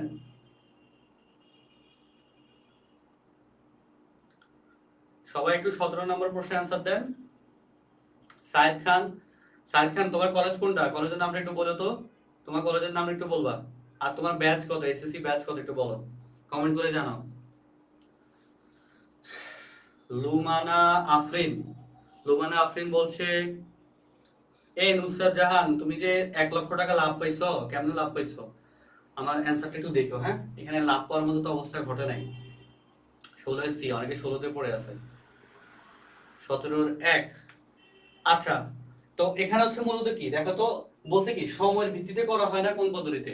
উৎপাদন একক পদ্ধতি এমন একটা পদ্ধতি যেখানে হচ্ছে কি উৎপাদনের অ্যামাউন্ট, কতগুলো উৎপাদন করা হচ্ছে তার উপর ভিত্তি করে আমাদের হিসাব নিকাশ করা হচ্ছে। উৎপাদন ব্যয় পদ্ধতি, উৎপাদন একক পদ্ধতি, এখানে সময়টাকে কাউন্ট করা হয় না। যদি এখানে এখানে কাউন্ট করা হয় কি প্রোডাক্ট সংখ্যা, কতগুলা সংখ্যা আছে সেটাই কিন্তু কাউন্ট করা হচ্ছে। শুধুমাত্র উৎপাদন ব্যয় এককে প্রোডাক্ট কাউন্ট করা হচ্ছে, এখানে কিন্তু কি কাউন্ট করা হচ্ছে না, এখানে সময়টা কাউন্ট করা হচ্ছে না। কিন্তু বার্ষিক ভিত্তিক, ক্রমহ্রাসমান, সরলরৈখিক সবগুলোতে কি বছর বছর সময় কাউন্ট করা হচ্ছে, তার মানে এখানে হিসাব করা হচ্ছে না। আচ্ছা, সাইদ খান হচ্ছে নটরডেম কলেজ এইচএসসি 2025 ব্যাচ। আচ্ছা, তোমাদের জন্য আমি একটা অ্যানাউন্সমেন্ট দিয়ে দিই। তোমরা যারা এইচএসসি 2025 ব্যাচের শিক্ষার্থীরা আছো, 25 ব্যাচের শিক্ষার্থীদের জন্য কিন্তু ডিউ ডিমার্সের পক্ষ থেকে বেশ কিছু কার্যক্রম আছে। যারা বিশেষ করে ঢাকার কলেজগুলোতে আছো, আমাদের কিন্তু অফলাইনে ফার্মগেট শাখাতে আমাদের অফলাইনে একটা মডেল টেস্ট ব্যাচ 23 ফেব্রুয়ারি থেকে শুরু হচ্ছে, যেখানে সায়েন্স, কমার্স, আর্টসের সকল বিষয়, যদিও তোমরা কমার্সের স্টুডেন্ট, তোমাদের যতগুলো সাবজেক্ট আছে বাংলা, ইংরেজি, আইসিটি, হিসাব বিজ্ঞান, ফিনান্স, ম্যানেজমেন্ট, মার্কেটিং থেকে শুরু করে কেউ যদি পরিসংখ্যানও নেয়, কেউ যদি অর্থনীতি নয়, সকল সাবজেক্টের কিন্তু আমাদের মডেল টেস্ট ব্যাচ আছে, যেটা 23 ফেব্রুয়ারি থেকে শুরু হবে। এবং বাংলাদেশের সব থেকে বেশি পরীক্ষা কোয়ালিফাইড প্রশ্নে, যারা এখানে প্রশ্ন করতেছে সবাই কিন্তু, এবং এখানে ওই প্রশ্নগুলো কিন্তু একদম বোর্ড স্ট্যান্ডার্ড নেওয়া হচ্ছে। তো তোমাদের ওখানে গতবারও নটরডেম কলেজ থেকে বেশ কয়েকটা স্টুডেন্টই আমাদের এখানে ভর্তি ছিল। নটরডেম কলেজের এবার অলরেডি জাহাঙ্গীরনগরের রেজাল্ট পাবলিশ হয়েছে। জাহাঙ্গীরনগর কিন্তু আমাদের স্টুডেন্ট অলরেডি জাহাঙ্গীরনগরের 14তম হয়েছে ইউনিটে। তো এটা আমাদের প্রাউড ফিল করার জায়গা ইনশাল্লাহ। তো তোমরা যারা যুক্ত থাকবে ইনশাল্লাহ আমরা চেষ্টা করবো তোমাদেরকে অ্যাডমিশনের একটা ভালো সাপোর্ট দিতে, যাতে তোমরা ভালো একটা ফলাফল করতে পারো। এবং আমি বিশ্বাস করি যে যারা যুক্ত ছিল আমাদের সাথে, এরা যেহেতু জাহাঙ্গীরনগরে ভালো একটা ফলাফল আমরা পাচ্ছি, ঢাকা বিশ্ববিদ্যালয়তে ভালো ফলাফল আসবে ইনশাল্লাহ, জগন্নাথ বিশ্ববিদ্যালয় তো আসবে, রাজশাহী বিশ্ববিদ্যালয় আসবে। তো তোমরা যদি কেউ চাও ঢাকার মধ্যে যারা আছো ফার্মগেট শাখাতে এসে এক্সাম দিতে, আমাদের এক্সাম গুলো কিন্তু প্রথমে অধ্যায়ভিত্তিক পরীক্ষা আমরা দিব। অধ্যায়ভিত্তিক পরীক্ষা হচ্ছে 26টা, অর্থাৎ প্রত্যেকটা অধ্যায়ে উপরেই তোমাদের পরীক্ষা থাকবে। এরপরে তোমাদের টেস্ট পেপার বের হবে কিছুদিন পরে, জানো। টেস্ট পেপারের উপরে এমসিকিউ বুস্টার এক্সাম হবে, অর্থাৎ 1000 এমসিকিউ না 1000 এমসিকিউ প্রশ্নের বুস্টার পরীক্ষা। সেগুলো পুরোপুরি ভাবে টেস্ট পেপারের উপরে। এরপরে আবার পরীক্ষা নেওয়া হবে board standard final model test. এবং ওখানে যারা ভালো করে, গতবার যারা এখানে মেধাবৃত্তি পাইছিল প্রথম, মানে প্রথম, দ্বিতীয়, তৃতীয়, এই প্রত্যেকটা পরীক্ষাতে প্রথম, দ্বিতীয়, তৃতীয় জন্য পুরস্কার থাকে। তো ওরা দেখা গেছে যে এমন হয়েছে, ওরা যে টাকা দিয়ে ভর্তি হয়েছে ওই টাকার মেধাবৃত্তি কিন্তু পেয়ে গেছে, ওই টাকা থেকে বেশি টাকা মেধাবৃত্তি পাইছে। তো ওদের জন্য কিন্তু একটা সুবিধা হয়েছে আসলে দিন শেষে। যারা মেধাবী এরা কিন্তু পুরস্কার পায়, এবং তারা কিন্তু সার্টিফিকেট, টি শার্ট এগুলো কিন্তু আমাদের পক্ষ থেকে আমরা দিই। আর তোমরা যারা অনলাইনে আছো, অনলাইনের জন্য কিন্তু আমাদের অলরেডি, এবং অফলাইনে কিন্তু আমাদের হিসাব বিজ্ঞান, এবং ফিনান্সের জন্য কিন্তু কমার্স প্যাকেজ, এইচএসসি 25-এর জন্য কিন্তু একটা শর্ট কোর্স আমরা রানিং করতেছি, এবং 26-এর জন্য কিন্তু আমাদের একটা ফুল কোর্স আছে। আর অনলাইনের ক্ষেত্রে সেম ভাবে তোমরা আমাদের পক্ষ থেকে এখন অলরেডি বাংলা ইংরেজি আইসিটি একটা অলরাউন্ডার ব্যাচ আছে, যেখানে তোমরা বাংলা ইংরেজি আইসিটি সম্পূর্ণ প্রিপারেশন নিতে পারবা। এবং হচ্ছে আমরা একটা টেস্ট পেপার সলভ কোর্স দিব খুব দ্রুত। টেস্ট পেপার সলভ কোর্সের মধ্যে তোমরা সকল সাবজেক্টের টেস্ট পরীক্ষার প্রশ্ন সলভ করতে পারবা। হ্যাঁ, আর হচ্ছে আমাদের pre admission plus admission batch HSC 25-এর জন্য এখন ভর্তি হলে একটু ডিসকাউন্ট আছে প্রথম 200 জন স্টুডেন্টের জন্য। ঢাকা বিশ্ববিদ্যালয়ের সিনিয়র যাদের টার্গেট, ওখানে একটা কোর্সে ভর্তি হলে 5টা কোর্স ফ্রি পাওয়া যায়। ওটার পেমেন্ট হচ্ছে এখন আপাতত 200 জন শিক্ষার্থী 3500 টাকা পেমেন্টে ভর্তি হতে পারবে। 5টা কোর্স কি কি, তার মধ্যে হচ্ছে অলরাউন্ডার ব্যাচটা ফ্রি পাবে। নাম্বার 2 হচ্ছে আমাদের ঢাকা বিশ্ববিদ্যালয়ের সপ্তমূলন ব্যাচ 4.0 4.1, এখানে দুইটা কোর্স ফ্রি পাবে। 4.0 হচ্ছে প্রি অ্যাডমিশন পার্ট, 4.1 হচ্ছে অ্যাডমিশনের পার্ট। ঢাবি এক্সাম ব্যাচ ফ্রি পাবে। তারপর হচ্ছে টার্গেট নেক্সট ইউনিভার্সিটি কোর্স, যেখানে হচ্ছে রাজশাহী, চট্টগ্রাম, জগন্নাথ, জাহাঙ্গীরনগর, গুচ্ছ সকল বিশ্ববিদ্যালয়ের জন্য আলাদা করে বিশ্ববিদ্যালয় কেন্দ্রিক পড়ানো হয়। তো তোমাদের সিনিয়রদের কাছ থেকে খবর নিতে পারো, যারা ইউনিভার্সিটি কোচে আছে, কোর্সের মধ্যে ভর্তি আছে, তারা আসলে খুব চমৎকার লেভেলের সার্ভিস পাইছে। আমাদের তরফ থেকে কোনো কার্পণ্য করা হয়নি, ক্লাস থেকে শুরু করে অফলাইনে অনলাইনে সব জায়গাতে ভালো একটা সার্ভিস আমরা দিছি। তো যারা চাও আসলে ভালো করতে, তারা কিন্তু অবশ্যই যুক্ত হয়ে যেতে পারে, এটা আমাদের জন্য একটা এক্সট্রা অ্যাডভান্টেজ। হ্যাঁ, অনেক কথা বলে ফেললাম, আবারও ক্লাসে চলে যাই আমরা। পরবর্তী প্রশ্নটা হচ্ছে কোন ধরনের স্থায়ী সম্পত্তির উপর অবচয় ধার্য করা হয় না? কোন ধরনের স্থায়ী সম্পত্তির উপর অবচয় ধার্য করা হয় না? নাম্বার 1 হচ্ছে ব্যবহার করা সম্পত্তি, অফিসের ব্যবহৃত সম্পত্তি, বিক্রি করার উদ্দেশ্যে কৃত পণ্য, এবং স্কুল বা কলেজের স্থায়ী সম্পত্তি। দেখি বলো তো এই প্রশ্নটার অ্যানসার একটু দাও তো। 18 নম্বর প্রশ্নের অ্যানসার দাও তো দেখি। 18 নম্বর প্রশ্ন দেখো তো, কোন ধরনের স্থায়ী সম্পত্তির উপর অবচয় ধার্য করা হয় না? অবচয় ধার্য করা হয় না কোন সম্পত্তির উপর? দেখো তো, বিক্রি করার উদ্দেশ্যে ক্রয়কৃত সম্পত্তি। যদি এমন হয় যে আমার মোটিভই থাকে যে আমি সেল করব, আমার মোটিভ কি আমি সেল করব, আমার মোটিভ কিন্তু এটা না যে আমি এটা ব্যবহার করব। আমি যদি ব্যবহারের উদ্দেশ্যে কিনতাম তাহলে সেক্ষেত্রে অবশ্যই অবচয় আসতো, কিন্তু আমি যখন সেল করার মোটিভে আমি কিনতেছি, তখন কিন্তু সেটা কোনো ব্যবহারজনিত অবচয় হচ্ছে না, তখন সেটা কি বিক্রয় হয়ে যাবে। তার মানে এই প্রশ্নটার অ্যানসার হচ্ছে কি সি। 18 নম্বর প্রশ্নের অ্যানসার হচ্ছে কি সি। দেখো তো 19 নম্বর প্রশ্ন, পুঞ্জীভূত পুঞ্জীভূত হিসাব কি ধরনের হিসাব? পুঞ্জীভূত এবছর অলরেডি কিন্তু বিপরীত সম্পদ হিসাব থেকে প্রশ্ন আসছে, ঠিক আছে? তো এই এই টাইপের প্রশ্নগুলো কিন্তু ইম্পর্টেন্ট, এগুলো ঢাবিতে আসছে, এই টাইপের প্যাটার্নের প্রশ্ন আসছে। তো আমি বললাম না দুইটা প্যাটার্নের প্রশ্ন আসছে, তার মধ্যে এটা একটা, একটু আগে যেটা দেখাইছি অবচয় থেকে সেটা একটা, ঠিক আছে? তো দেখো তো, পুঞ্জীভূত অবচয় আমরা জানি কি, পুঞ্জীভূত হিসাব, এটা যেহেতু অবচয় চ্যাপ্টার, অবশ্যই পুঞ্জীভূত অবচয় নিয়ে কথা বলতে বলা আছে। তার মানে কি অবচয় কিসের বিপরীতে ধরা হয়? সম্পদের বিপরীতে, সম্পদকে হ্রাসকারী। আমরা জানি অবশ্যই সম্পদ হ্রাসকারী উপাদান, তার মানে কি সম্পদকে যা কমায় তাহলে কি সেটাই সম্পদ বিপরীত, সম্পদকে কমালে সম্পদ বিপরীত হিসাব, তার মানে এটা হচ্ছে কি বিপরীত সম্পত্তি হিসাব। যারা অ্যানসার দিয়েছে 19 সি, তাদের অ্যানসারটা কারেক্ট হয়েছে। পরবর্তী প্রশ্নটা একটু দেখো তো। পরবর্তী প্রশ্ন বলা আছে কি, কোন সম্পত্তির ক্ষেত্রে ভগ্নাবশেষ মূল্য নির্ধারণ করা হয় না?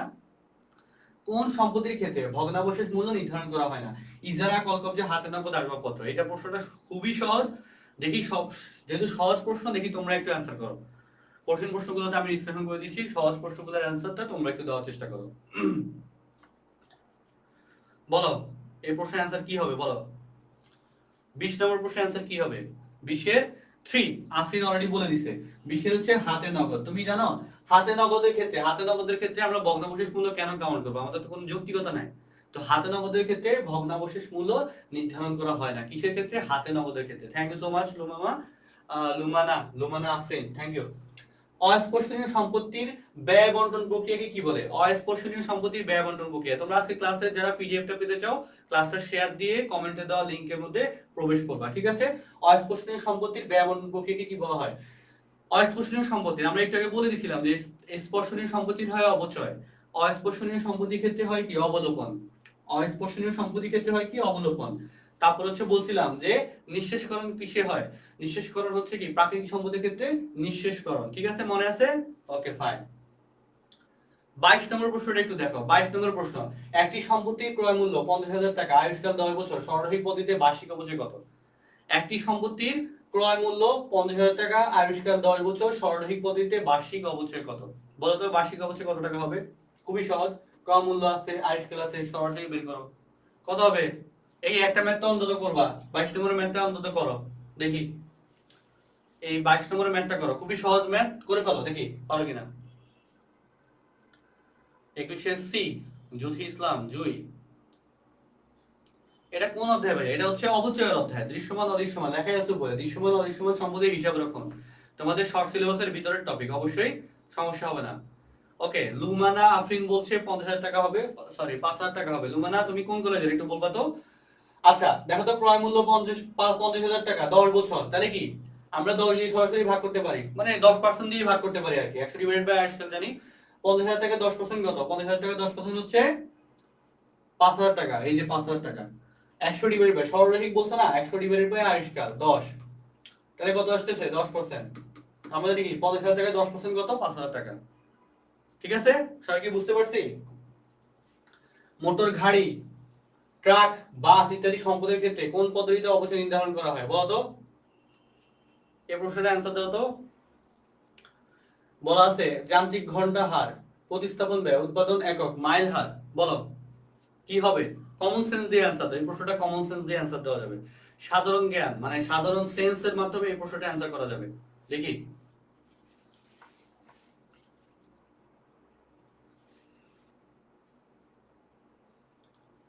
সবাই একটু রেসপন্স করো, সবাই একটু রেসপন্স করো। 23-এর সি, 23-এর ডি, 23-এর সি পাচ্ছি, 23-এর ডি পাচ্ছি। সি বলতেছে আফরিন, ডি বলতেছে আবার 23-এর 4-এ চলে গেছে লুমানা আফরিন, আবার 23-এর 4-এ চলে গেছে। সাইদ বলছে 23-এর ডি হবে। দেখো তো, মোটর গাড়ি, ট্রাক, বাস, এরা কি, এদের এদের এদের চলাচল গুলো কি হিসেবে কাউন্ট করা হয়? কিলোমিটার, কিলোমিটার বা হচ্ছে মাইল হিসেবে এদেরকে কাউন্ট করা হয়।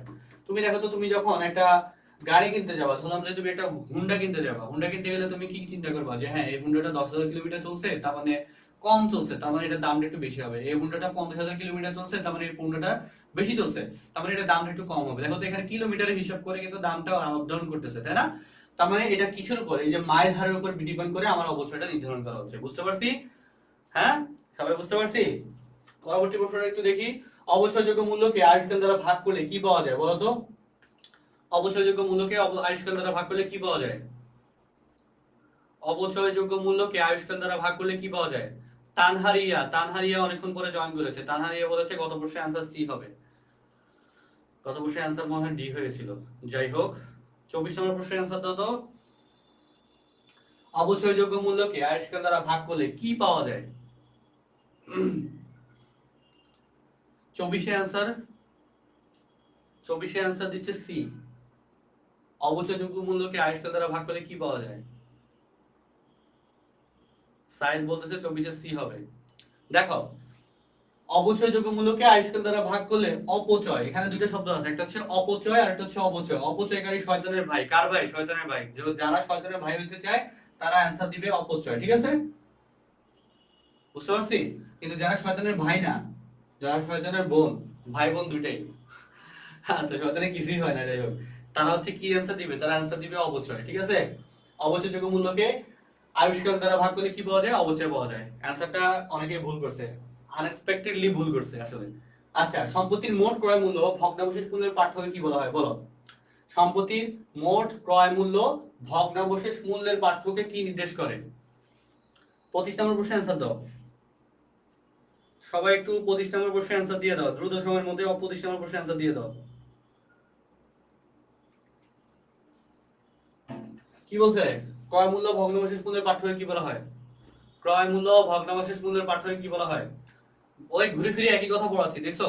ঘুরে ফিরে একই জিনিস পড়াচ্ছি, কিন্তু টার্মস গুলো চেঞ্জ হয়ে যাচ্ছে, তোমরা ভুলে যাচ্ছ। টার্মস মানে লেখার কন্ডিশন, লেখার যে প্যাটার্ন, সেই প্যাটার্নটা চেঞ্জ করে ফেললে তোমরা পারো না। সাইদ খান বলছে 25-এর ডি হবে। লুমানা আফরিন বলছে 25-এর 4 হবে। দেখি তো, আসলেই সত্য। ক্রয় মূল্য এবং ভগ্নাবশেষ মূল্যের পার্থক্য বলা হয় কি? অবচয়যোগ্য মূল্য। কি বলা হয়? অবচয়যোগ্য মূল্য। ঠিক আছে, তো আমাদের এখানে আজকে আমরা 25টা প্রশ্ন সলভ করার দায়িত্ব নিয়েছিলাম। 25টা প্রশ্ন সলভ করা হয়ে গেছে। কমার্স প্রোগ্রেস নিয়ে পরে কথা বলি। আমাদের মূল কথা হচ্ছে আমরা এখন থেকে রেগুলার তোমাদের জন্য ক্লাস নিচ্ছি। দুইটা স্লটে তোমাদের জন্য ক্লাস হচ্ছে, একটা হচ্ছে সন্ধ্যা 7টা আর একটা হচ্ছে রাত 8:30টা। তো তোমরা যারা এখনো হোয়াটসঅ্যাপ গ্রুপে অ্যাড হওনি, হোয়াটসঅ্যাপ গ্রুপে অ্যাড হয়ে যাবো। হোয়াটসঅ্যাপ গ্রুপের মধ্যে কিন্তু আমরা তোমাদেরকে ক্লাসের রুটিনটা দিয়ে দিব। তো ওখান থেকে তুমি দেখে নিবে যে তোমার কোন দিন কোন দিন ক্লাস আছে। বিশেষ করে হিসাব বিজ্ঞানের ক্লাস কিন্তু আমরা সপ্তাহে রেখেছি, আমরা বাংলার জন্য ক্লাস রেখেছি, আমরা ইংলিশের জন্য ফ্রি ক্লাস রেখেছি, আইসিটির জন্য ফ্রি ক্লাস রেখেছি, তারপর হচ্ছে তোমাদের ম্যানেজমেন্টের জন্য ফ্রি ক্লাস রেখেছি। তো তোমাদের কমার্সের মেজর যে সাবজেক্টগুলো আছে, ফিনান্সের জন্য ফ্রি ক্লাস রেখেছি। তোমাদের কমার্সের মেজর সকল সাবজেক্টের কিন্তু ফ্রি ক্লাস আছে। তো এখন থেকে প্রত্যেকদিন তোমরা সন্ধ্যা 7টায় এবং রাত 8টায় আমাদের সাথে যুক্ত থাকবা। তবে এক্ষেত্রে কিছুদিন হয়তো মানবিকের ক্লাস আছে, তো তোমরা রুটিনটা দেখে অবশ্যই যুক্ত থাকবা। আমরা যে ক্লাসগুলো করাচ্ছি সেই ক্লাসগুলোর এমসিকিউ যদি ভালোভাবে প্রত্যেকটা ক্লাস যদি তুমি করো, আমি তোমাকে একটা অ্যাসুরেন্স দেবো। সেই অ্যাসুরেন্সটা হচ্ছে তুমি বোর্ড পরীক্ষাতে প্রশ্ন কমন পাবা। দ্বিতীয়ত হচ্ছে তুমি ভর্তি পরীক্ষাটা ঢাকা বিশ্ববিদ্যালয় ভর্তি পরীক্ষাতে তুমি প্রশ্ন কমন পাবা। বাংলাদেশে যত পাবলিক বিশ্ববিদ্যালয় আছে সেখানে ভর্তি পরীক্ষাতে তোমার প্রশ্ন কমন পাবা, কারণ আমরা অ্যাডমিশনের টপিকটা একাডেমিকের সাথে পড়াই। অলরেডি কিন্তু হিসাব বিজ্ঞানের বেশ কয়েকটা ক্লাস হয়েছে, বিশেষ করে হিসাব বিজ্ঞানের প্রথম অধ্যায়ের উপরে আমরা 2টা ক্লাস নিয়েছি, হিসাব বিজ্ঞানের দ্বিতীয় অধ্যায়ের জন্য 2টা ক্লাস নিয়েছি। অলরেডি মনে হয় 6-7টা ক্লাস হয়ে গেছে এমসিকিউ সলভ ক্লাস। তো তোমরা যারা চাও যে ডিটেইলস আরো আলোচনা চাও, এখন কিন্তু এমসিকিউ ফ্রিতে পড়াচ্ছি। ডিটেইলস আলোচনা তোমরা পেইড বেসে যুক্ত হতে পারো, পেইড বেসে যুক্ত হলে তোমরা ডিটেইলস আলোচনা পাবা। এই ডিটেইলস আলোচনা পাবা হচ্ছে তোমরা আমাদের এখানে যে কমার্স প্রো ব্যাচটা আছে, হিসাব বিজ্ঞান, ম্যানেজমেন্ট, ফিনান্স, মার্কেটিং। তার মধ্যে হিসাব বিজ্ঞান, ফিনান্স, মার্কেটিং, ফিনান্স ম্যানেজমেন্ট এই তিনটাই মেজর, মার্কেটিং সবাই অনেকে মোটামুটি পারে। তো তোমরা হচ্ছে এই কোর্সে চাইলে জয়েন হতে পারো। এই কোর্সে মাত্র 1500 টাকায় তোমরা ভর্তি হতে পারবা। আর যেটা হচ্ছে কমার্স প্রো ব্যাচ 2.0, এখানে কিন্তু একদম ধরে ধরে বেসিক জিনিসও পড়ানো হবে, তোমাদের সৃজনশীল প্র্যাকটিস করানো হবে, এমসিকিউ প্র্যাকটিস করানো হচ্ছে অলরেডি। তো তোমরা কিন্তু এই কোর্সে চাইলে যুক্ত হতে পারো, তোমাদের জন্য একটা ফলপ্রসূ ব্যাচ হবে ইনশাআল্লাহ। এবং এই কোর্সের ক্লাস কিন্তু আমরা 25 তারিখ থেকে শুরু করবো, অর্থাৎ ফেব্রুয়ারি 25 তারিখ থেকে এই কোর্সের ক্লাস শুরু হবে অনলাইনে। এটা একটা অনলাইন কোর্স। যারা চাও আবার অফলাইনে এসে পড়তে, অফলাইনে কিন্তু তোমাদের ফার্মগেটে আমাদের অফলাইনে ব্যাচ শুরু হবে হিসাব বিজ্ঞান এবং ফিনান্সের জন্য। হিসাব বিজ্ঞান এবং ফিনান্সের জন্য অফলাইনে পড়লে অনলাইনটা আবার ফ্রি পাবা। তো সেখানে কিন্তু তোমরা চাইলে এই অফলাইন ব্যাচও চাইলে ভর্তি হতে পারো, ঠিক আছে? ওকে ভাই, হোয়াটসঅ্যাপের নাম্বারটা না, তো হোয়াটসঅ্যাপ গ্রুপের লিংকটা এই যে পিন কমেন্টে দেওয়া আছে, সেখান থেকে গ্রুপে অ্যাড হয়ে যাও। আর যদি পিন কমেন্টে না পাও, ইউনিভার্স পেজে যাও, পেজের মধ্যে দেখো একটা হোয়াটসঅ্যাপের নাম্বার দেওয়া আছে 01852471092, এই নাম্বারে মেসেজ দাও বা পেজে মেসেজ দিয়ে বলো যে ভাই আমাকে হোয়াটসঅ্যাপ গ্রুপের লিংকটা দেন, তোমাকে গ্রুপের লিংকটা দেওয়া হবে, ঠিক আছে? তো তোমরা চাইলে এই ব্যাচে ভর্তি হতে পারো, 1500 টাকা ভর্তি হওয়ার সুযোগ রয়েছে এখন। তো আই হোপ তোমাদের জন্য ভালো হবে। তো আমি কিছু প্রত্যেকটা ক্লাসে আমি চেষ্টা করি যে তোমাদের জন্য কিছু মোটিভেশনাল কথাবার্তা বলার জন্য, গাইডলাইন কথা বলার জন্য। আজকে একটু কথাবার্তা বলি। তোমরা দেখো এসএসসি 25, তোমার হাতে এখন অনেক সময় আছে। তুমি চিন্তা করলে দেখবে যে আসলে প্রচুর সময়, হয়তো 1 বছর, হয়তো 1.5 বছর সময় এখন আছে ঢাবি ভর্তি পরীক্ষার জন্য। আসলে 1 বছর 1.5 বছর সময় নেই। অলরেডি তুমি দেখো ঢাকা বিশ্ববিদ্যালয়ের সিনিয়র ভর্তি পরীক্ষা শেষ, তার মানে এখন থেকে 1 বছর সময় চিন্তা করো তোমার হাতে সিনিয়রের জন্য সময় আছে। 1 বছর কিন্তু আসলে খুবই কম সময়। একটা জিনিস যদি চিন্তা করো 1 বছর বেশি সময় না। তুমি দেখো তো 24 ব্যাচ, আমি গতকালকে একটা পোস্ট দিলাম, 24 ব্যাচের স্টুডেন্টরা ওখানে কমেন্ট করেছিল যে কিছুদিন আগে এখানে 24 ব্যাচ লেখা ছিল। আমি পোস্ট দিলাম এসএসসি 25 নিয়ে। 24 ব্যাচের স্টুডেন্টরা আসলে মানে একটু ইমোশনাল হয়ে গেছে। তারা বলতেছিল যে স্যার এখানে কয়দিন আগেও আপনারা 24 ব্যাচ নিয়ে পোস্ট দিছিলেন। তাই দেখো তো সময় কত দ্রুত চলে যায়। আমরা কিন্তু আছি, আমরা চেঞ্জ হচ্ছি না, আমরা সেম জায়গাতে আছি। আমরা প্রত্যেক বছর দেখা যায় যে একটা ব্যাচের পর আরেকটা ব্যাচ নিয়ে কাজ করা লাগতেছে, কিন্তু তোমাদের কিন্তু দেখা যাবে তোমরা এখন আমাদের সাথে আছো, কদিন পরে তোমরা ঢাবিয়ান হিসেবে জয়েন করতে পারো, কদিন পরে তোমরা পাবলিক বিশ্ববিদ্যালয়ের শিক্ষার্থী হিসেবে থাকবা, কিন্তু তোমার জায়গাটা আবার অন্য কোনো স্টুডেন্টরা দখল করে নিবে। জীবনটা আসলে এরকম, কেউ যায় কেউ দখল করে নেয়। কিন্তু তোমার চিন্তা করতে হবে কি, তোমার এই সময় যেটা আছে সেই সময়টাকে তোমার অবশ্যই ভালোভাবে ইউটিলাইজ করতে হবে, যাতে তুমি 1 বছর পরে তোমার পোস্ট করতে না হয় আক্ষেপ নিয়ে, তোমার পোস্ট করতে হয় যে হ্যাঁ আমি সফল। তোমার ডিউরিমার প্ল্যাটফর্মে তুমি যদি টিচার হিসেবে জয়েন করতে পারো, এরকম একটা ইন্টেনশন তোমার মনে থাকতে হবে যে না, আমি একসময় দেশের সকল স্টুডেন্টকে পড়াবো, বাংলাদেশের সকল শিক্ষার্থীদেরকে আমি আইডল হব। এই জায়গাটাতে যদি তুমি যেতে পারো, সেই জন্য এখন থেকে তোমাকে পরিশ্রম করতে হবে। তোমার মা বাবার স্বপ্নের দিকে তাকিয়ে হলেও তোমার পরিশ্রম করা যাবে, এবং চেষ্টা করতে হবে দিন রাত কিছু একটা সময় বের করার পড়াশোনা করার জন্য। তোমরা অনেক সময় ফেসবুকে স্ক্রলিং করতে গেলে দেখা যায় যে অনেক ভিডিও দেখে ফেলো, রিলস দেখে ফেলো। ফেসবুকটা হচ্ছে একটা মোহমায়ার জায়গা, কোনোভাবেই এটা আসলে অ্যাভয়েড করাটা খুব টাফ হয়েছে। কিন্তু সব সব ভিডিও দেখার দরকার নাই। তো আচ্ছা ধরলাম যে তুমি দেখলা, তারপরে কিছু সময়ের জন্য দেখতে পারো। তোমার তো সারাদিনে 24 ঘন্টা ভিডিও দেখার জন্য দরকার নাই। তুমি ক্লাস করো, একটা ক্লাস করলে অনেক কিছু শিখতে পারবে। আজকে ক্লাসটা করার পর দেখছো অনেক নতুন প্রশ্ন তুমি জানতে পারছো, যেটা তুমি নর্মালি ভুল করতা। এই প্রশ্নগুলাই কিন্তু তোমার বোর্ড পরীক্ষাতে আসবে, এই প্রশ্নগুলাই কিন্তু ঢাবি ভর্তি পরীক্ষাতে আসবে। এগুলো আমরা পড়াচ্ছি না?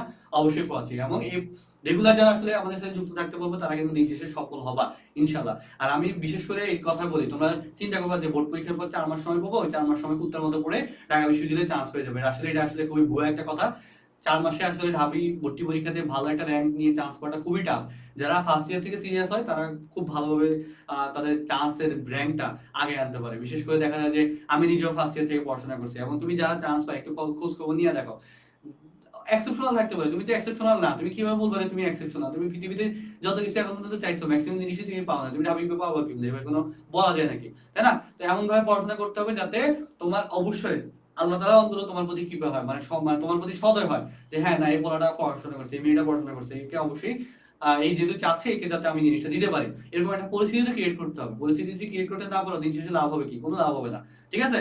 তো চেষ্টা করো একটা ভালো জায়গাতে যুক্ত থাকতে। যারা আমাদের প্রি অ্যাডমিশন ক্লাস অ্যাডমিশন ব্যাচে যুক্ত হবা, আমি দ্বিতীয় বলে রাখতে পারি তাদের জন্য পৃথিবীতে আর কোনো কোর্স কখনোই করা লাগবে না। এই একটা কোর্স দিয়ে তারপর ঢাবি হবে, জাবি হবে, রাবি হবে, চবি হবে, গুচ্ছ হবে, বোর্ড পরীক্ষা বাংলা যে আইসিটির রিভিশন হবে। এই একটা কোর্স দিয়ে এক্সাম ব্যাচ হবে, এই একটা কোর্স দিয়ে রিটেনের পার্ট কমপ্লিট হবে। রিটেনের কথা তো বলতে ভুলে গেছি, আমরা কিন্তু আবার আলাদা করে রিটেনের জন্য পড়াই।